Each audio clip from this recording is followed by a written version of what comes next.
Now the Three Martini Lunch with Greg Corombos and Jim Garrity. And welcome, everyone, to the Wednesday edition of the Three Martini Lunch, along with Jim Garrity of National Review. I'm Greg Corombos of Radio America. Good, bad, and crazy martinis for you as usual. And both our good and bad come from stories that usually happen around this time in an odd-numbered year, and that's announcements that folks are not going to run for re-election. But let's start with the good. Utah's 4th Congressional District, there's only one Democrat in the House of Representatives from the Utah delegation. It's Jim Matheson. He was barely reelected in 2012 over a fantastic Republican candidate named Mia Love, who is a mayor out there in Utah. She is challenging him again. And he has decided, perhaps for other reasons as well, but I'm sure the fact that she's running again is a major reason that he announced on Tuesday he will not be seeking an 8th term to the House of Representatives. And so the Republican field had pretty much already cleared out for Mia Love. Matheson was kind of the only Democrat, it seemed like, Jim, who had a chance to win that seat. And now that he's out of the field, not only will Republicans probably pick up a seat, but we're about to see a Republican star in Mia Love. I agree with almost all of that, Greg. I was just going to point out that you are correct that Matheson is one of those guys for the National Republican Congressional Committee. Every election night would be just banging their head against the wall saying, how did we not beat this guy? This is an R+14 district. This is Utah, you know. And Matheson would always say, well, I'm not like those Nancy Pelosi Democrats, and, you know, always persuaded just enough voters in this district to hold on by the skin of his teeth time and again. As much as I would like to credit it to the impending tsunami that is Mia Love in this district, I do actually think it's probably a bigger factor of Obamacare and just the shape of the 2014 midterms becoming clear. That he has hung on in 2010, which was a pretty rough year. He hung on in 2012 with Mitt Romney at the top of the ticket, you know, in Utah. And he still managed to hold on. I think he may have felt like, you know, he was pressing his luck, but he also has been very open about his interest in either running for Senate or governor in Utah someday. And I'm going to guess that as the Utah Democrat, singular, he's at some point he maybe, you know, he's got a very good chance of getting the nomination for those things. And who knows? Maybe someday Utah will have a Democratic senator or a Democratic governor. Obvious good chance for a pickup for Republicans. Chances are whoever wins the primary is going to win the general. A little bit of talk about either a member of the Huntsman family running or the Romney family running. As somebody who's not a huge fan of dynasties, I think Mia Love looks just fine to me. I don't really feel the need for, you know, hey, let's go find somebody who's well known for being the child of some other lawmaker. Not holding a lot of appeal to me, but I guess we'll see how it shakes out. And ultimately, it's always in the hands of the voters in the district. But obviously, very good chances for a Republican pickup there. Yeah, absolutely. And I wonder if this was a relatively recent decision for Matheson, because he was one of the very few Democrats who voted to defund Obamacare. So he was clearly, I think, voting that way in anticipation of running. And maybe he just saw the ongoing rollout being such a debacle and it being a tough seat to defend in normal circumstances. So, and yes, the last thing any of us need in Washington is more Huntsman. Let's just admit that right now. On to Martini number 2 now. And as excited as we are about Utah, and we just saw a slugfest of a governor's race in Virginia, we could now see a very, very competitive congressional race just outside the nation's capital, Virginia's 10th congressional district. Frank Wolf is retiring after 17 terms at the end of this Congress. Obviously, that's 34 years. Wolf has been conservative in many areas, not necessarily in all areas, but the areas where he's best known is just being an ardent defender of human rights around the world, religious freedom around the world. He's been a leader on Benghazi and trying to get the truth out about that in the last few years. And he's just had an absolute iron grip on this district. So it's, in the D.C. suburbs, and obviously that's been infiltrated by a lot more left-leaning voters as of late, as we've seen in presidential and other statewide maps after the votes are counted. But, Jim, I think it's still a seat that the Republicans certainly have a chance to hold on to, but it's going to be a lot tougher, a lot more money to be spent there, and we lose Frank Wolf. Worth noting, you'll see a lot of discussion about the moderate Frank Wolf. And actually, he earned his moderate stripes in a slightly different way than you usually see, in that he was, pretty much a down-the-line social conservative, anti-abortion, pro-life, all of those issues. Very involved in foreign policy, very active in human rights, probably a bit more on the hawkish side. But, interestingly, in economics, he was not necessarily a down-the-line conservative. And I think this is, you can explain this perhaps by his philosophy, but also I think quite a bit by his geography. This is Fairfax County. This is, I believe it includes Langley.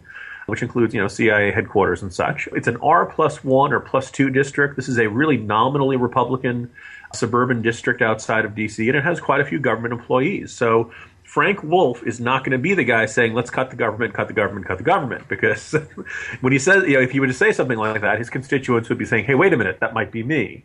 When we head into the primary for this, a bunch of big names being mentioned, including Barbara Comstock, who's a state delegate, longtime friend of National Review, one of the first people to say the Kerry Spot was a great blog. I'll always be appreciative to her for that. Also, Archer Davis, the African-American Democrat turned Republican, was a congressman from Alabama for several terms, moved up to Virginia, lives in the district, and has reportedly exploring the possibility there. I think it's worth noting that because of the nature of this district, you're not going to get a Tea Party favorite. You're going to get a Republican who is comfortable with the federal government, or at the very least, let's say a law and order federal government. This will not be an advocate of government shutdowns. This will not be a Ted Cruz Republican. You'll probably get one who is, if they're going to try to cut the government, is probably going to be very careful about it, and is always going to, not going to be always being very careful not to paint with a broad brush of demonizing federal employees. And my attitude would be to everybody who's not in that district, you got to let that district pick the one they want. You can't expect a libertarian type to run in a district that's got a lot of government employees, or else it's just not going to work out that well. So my guess is we will get somebody who will be conservative in some areas and perhaps not in others, and not the way we'd like to see. But I'd much rather have a, nominally conservative or semi-conservative Republican in this seat than a down-the-line liberal like Jim Moran is in the district that I'm sitting in right now.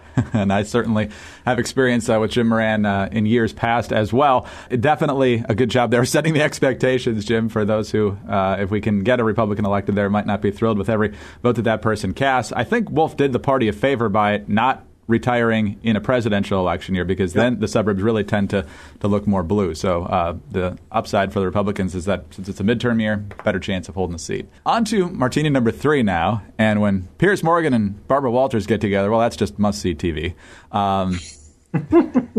She was on his program, I believe, last night, talking about, the promotion for her most fascinating people. And Piers Morgan was aghast that the folks from Duck Dynasty were on there, but President Obama was not on the most fascinating list, because if there's anybody Piers Morgan's going to relate to, Jim, let's be honest, it's going to be the Duck Dynasty people.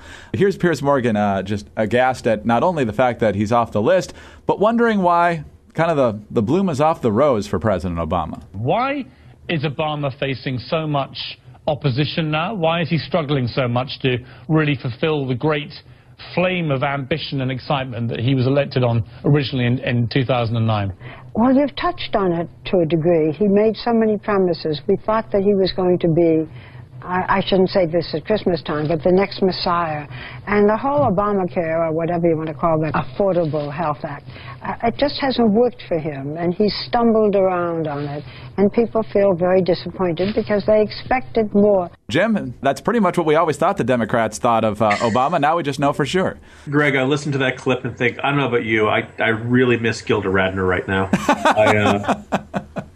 Baba Wawa. So first of all, what she says, we thought of him as the Messiah. What's this we, Kemosabe? Quite a few of us didn't see him as the Messiah. In fact, you guys thinking he was the Messiah is a big factor in why we're in this mess.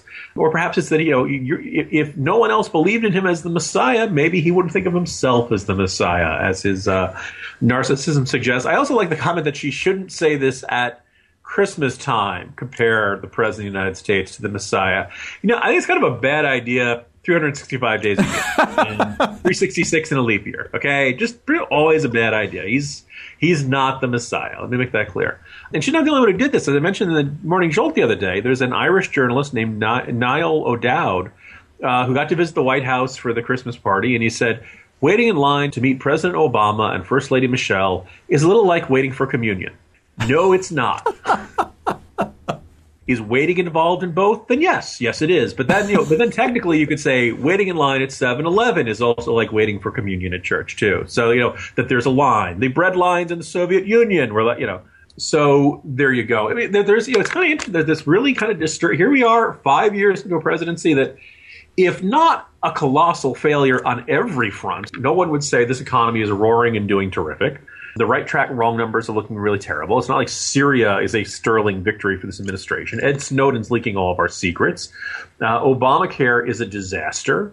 The partisan rancor in Washington is worse than it's ever been before. And John Podesta, the guy who's being brought in to right the ship, just wrote today that the Republican Party is like the Jim Jones cult, drinking Kool-Aid. Yeah, nothing has gotten better on this man's watch. And here we are, and we still have people kind of casually comparing him to a messianic or Jesus figure. And it's pretty galling. And I think one of the this is a very distinctly unhealthy phenomenon in our political culture, and I think it goes well with the the dear leader instructing us to talk about Obamacare at Thanksgiving and things like that. I mean, somewhere around 2002, 2008, perhaps out of a Bush derangement system, the traditional role for political leaders just got the boundaries just evaporated, and Obama was able to fill this larger than life role that he is really just fundamentally unsuited for. And so, it'd be nice if, in 2016 we could elect a president who we expect to be a president and not actually being this, godlike figure who will step down into the presidency. Yeah. I hate to say it after that. You gotta have that really great, inspiring finish to our third martini. We have to do better in 2016, but let's do better in 2014 first. Jim, have a great day. We'll talk to you tomorrow. Looking forward to it, Greg. See you tomorrow. Jim Garrity of National Review. I'm Greg Corombos of Radio America. Thanks for being with us today, and please join us again on Thursday for the next Three Martini Lunch.